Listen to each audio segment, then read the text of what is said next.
Professor Ratna ভট্টাচার্যের কাছে যাব। মহারাজ, আমি আসছি আপনার কাছে। প্রফেসর রত্না ভট্টাচার্যের কাছে যাব, নৃতত্ত্ববিদ এবং অথ মহাভারত কথা গ্রন্থের লেখিকা।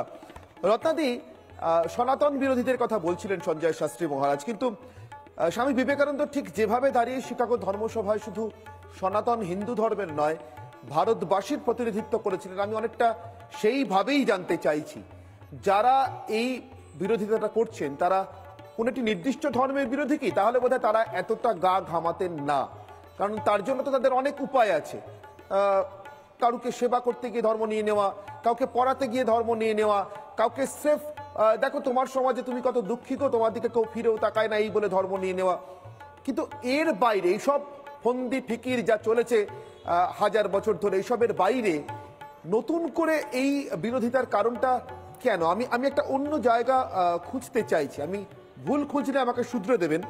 আমার যেন কেন মনে হচ্ছে রত্নাদি, ধরুন সমুদ্রগুপ্ত এত বড় সম্রাট, স্কন্দগুপ্ত এত বড় সম্রাট, দ্বিতীয় চন্দ্রগুপ্ত এত বড় সম্রাট, সম্রাট অশোক, তাকে অশোকা দ্য গ্রেট বলা হয়, কিন্তু এদের কাউকেই মর্যাদা পুরুষোত্তম বলা হলো না। যদিও সাম্রাজ্যের বিস্তারের বিষয়ে যদি আমরা দেখি বা বৈদেশিক আক্রমণ ঠেকানোর জায়গা থেকে যদি বিচার করি, তাহলে রাজা হিসেবে সৈন্য সামন্ত এবং সাম্রাজ্যের বিস্তারের জায়গা থেকে এরা রামচন্দ্র যে ভারতবর্ষকে রেখে গেছিলেন তার থেকেও আরো বেশি এগিয়ে গিয়েছিলেন। তা সত্ত্বেও এদের কেউ মর্যাদা পুরুষোত্তম বললেন না। তা সত্ত্বেও এদের জন্য সমুদ্রগুপ্তায়ন, চন্দ্রগুপ্তায়ন, বিক্রমাদিত্যায়ন অথবা স্কন্দগুপ্তায়ন লেখা হলো না, কিন্তু শ্রীরামের জন্য রামায়ণ লেখা হলো। রামের মধ্যে গোটা ভারতকে এক করার এই শক্তিটা, যেটা আমি বারবার অযোধ্যার পথে ঘাটে ঘুরে একেবারে সাধারণ মানুষ থেকে সর্বোচ্চ সাধু সন্ত পর্যন্ত দেখতে পাচ্ছি, ভোজনালয় পর্যন্ত দেখতে পাচ্ছি, সেটাই কি সব থেকে বেশি ভয়ের কারণ? আমরা ভারতীয়রা আবার এক হয়েছি, আমাদেরকে জাতের নামে ধর্মের নামে ভেঙে আরেকবার শাসন করার সুযোগ পাওয়া যাচ্ছে না বা তার পথ তৈরি করা যাচ্ছে না, এটাই কি সমস্যার কারণ রত্নাদি? একদম। কারণ এই যে তুমি বললে না যে চন্দ্রগুপ্ত মৌর্য, অশোক এদের নামে হয়নি সমুদ্রগুপ্ত, তার কারণ এরা রাজনীতি থেকে দেশ শাসন করেছে এবং দেশ জয়ও করে। চন্দ্রগুপ্ত তো মানে পুরো আপার ইন্ডিয়াটাই নিয়ে নিয়েছিল, অনেক দূর বিস্তৃত ছিল তার রাজ্য, কিন্তু এরা সবাই রাজ্য শাসন করেছে, কিন্তু প্রাণের মধ্যে ঢুকতে পারেনি।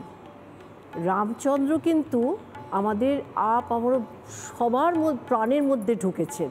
কিভাবে ঢুকেছেন?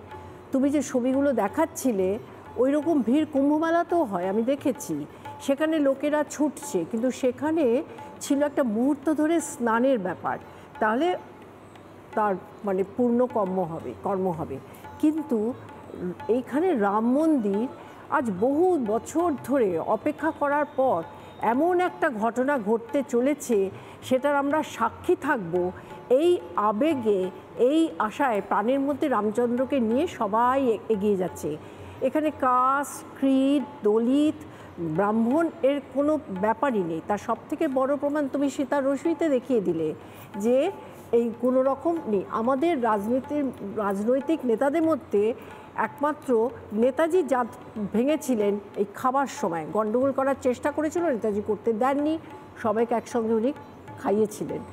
সেরকম আজকের দিনে আমার মনে হয় এত প্রাসঙ্গিক এই গ্রামের মানে মন্দির অধিষ্ঠান। ভেবে দেখো, আমাদের ব্রিটিশরা বুঝতে শিখিয়েছে, মুঘলরাই একমাত্র the great Mughal, the great Alexander, তারপরে এসেছে ব্রিটিশরা, রানী ভিক্টোরিয়াকে পুজো করো, এবং ইংরেজি ভাষাটাকে বাধ্য করেছে যে সভ্যদের ভাষা হচ্ছে ইংরেজি ভাষা, আমাদের দেশজ ভাষাটা সভ্য নয়।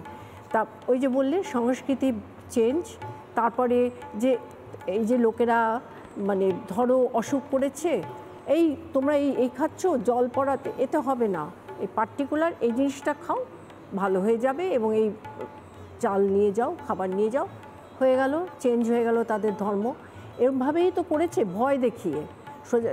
কিন্তু ভারতবর্ষে আমাদের মধ্যে সে আমাদের চেঞ্জ করতে প্রয়োজনই হয় না, আমাদের সনাতনীদের মধ্যে, কারণ আমরা বিশ্বাস করি না ধর্মান্তরিত ব্যাপারটাকে। কিন্তু এই যে তুমি বলছো এই যে বিশাল ভিড়, সবাই নির্বিশেষে সেখানে যাচ্ছে কিসের টানে? প্রাণের টানে। কারণ আমরা তো বিশ্বাসই করি যে আমাদের প্রত্যেকটা মানুষের ভেতরে আমাদের ঈশ্বর আছেন, আমরা প্রত্যেককেই ভাবি ঈশ্বর। ওই যে বিবেকানন্দ বলে গেছেন, জীবের সেবা করো, তাহলেই তোমার ঈশ্বরকে পাওয়া যাবে। তাই যে ভান্ডারা খুলেছে, সবাইকে এক জায়গায় বসে খাওয়াচ্ছে। স্বামীজি বলেছিলেন আমেরিকাতে যে তোমরা তো রেসিজমে ফলো করছো, একটা মানে সাদা, এবং এদের বাসেতে লেখা আছে সাদা কালো কোথায় বসবে। বাসে কেন ভাই, মানে তোমার মানে রেস্টরুমেও লেখা থাকতো কালোরা সাদাদের রেস্টরুম ব্যবহার করতে পারবে না। সুতরাং মানে কত বড়, সুতরাং ওরা তো মানে কি বলবো, 5000 বছর আগে যখন আমাদের সভ্যতা, হরপ্পান সিভিলাইজেশন, তখন তো ওরা কি করেছে, আমি বলতে গেলে খারাপ লাগবে শুনতে, তাহলে বলি, তাহলে গাছে ঝোলার মতো স্টেজে ছিল। আর রামচন্দ্র যখন যুদ্ধ করেছেন তার পত্নীকে নিয়ে আসার জন্য, তুই ভাবো তো কার না সাহায্য নিয়েছেন, একজন কাঠবেড়ালিরও সাহায্য নিয়েছেন। তার যে কথিত যে কাঠবেড়ালির পিঠে যে দাগটা, ওটা রামচন্দ্রের হাতের স্পর্শে হয়েছে। কার উনি সাহায্য নেননি? এই যে বানর সেনা আসলে একটা পার্টিকুলার গ্রুপ অফ ট্রাইব, তাদের সাহায্য নিয়েছেন, প্রত্যেককে নিয়ে উনি কাজ করেছেন। তা যে রামচন্দ্র প্রত্যেকের সাহায্য নিয়ে অধর্মকে জয় করেছেন, সেই রামচন্দ্র তার নিজের জায়গায় এত বড় লড়াই করে, মানে রিয়েল এস্টেটের লড়াই এত বড় কেউ করেনি, করে উনি নিজের জায়গায়, হ্যাঁ আমি এখানে জন্মেছিলাম, সেখানে উনি আজকে প্রতিষ্ঠিত হতে যাচ্ছেন। তাহলে বাকিদের তো হবেই, কারণ তাদের তো সামনে কোনো কিছু নেই যাকে ধরে তারা এগোবে। কি আছে তাদের সামনে? যাকে তার সামনে দাঁড় করিয়ে নেতাই বলো, কোনো কিছু একটা মানে আদর্শ বলো, কিছু আছে কি যারা এটা বিরোধিতা করছে? কোন আদর্শে তারা এগোবে? এখানে তো আমাদের সামনে স্বয়ং পুরুষোত্তম মর্যাদা, পুরুষোত্তম আদর্শ হিসেবে দাঁড়িয়ে আছেন। তাকে তারা কি করে করবে? তার মাথা খারাপ হয়ে যাচ্ছে তাদের। আজকে এই একটা ইস্যু তুলছে, কালো এই একটা ইস্যুতে কাগজ। রামচন্দ্রের জন্মে কাগজ চেয়েছে।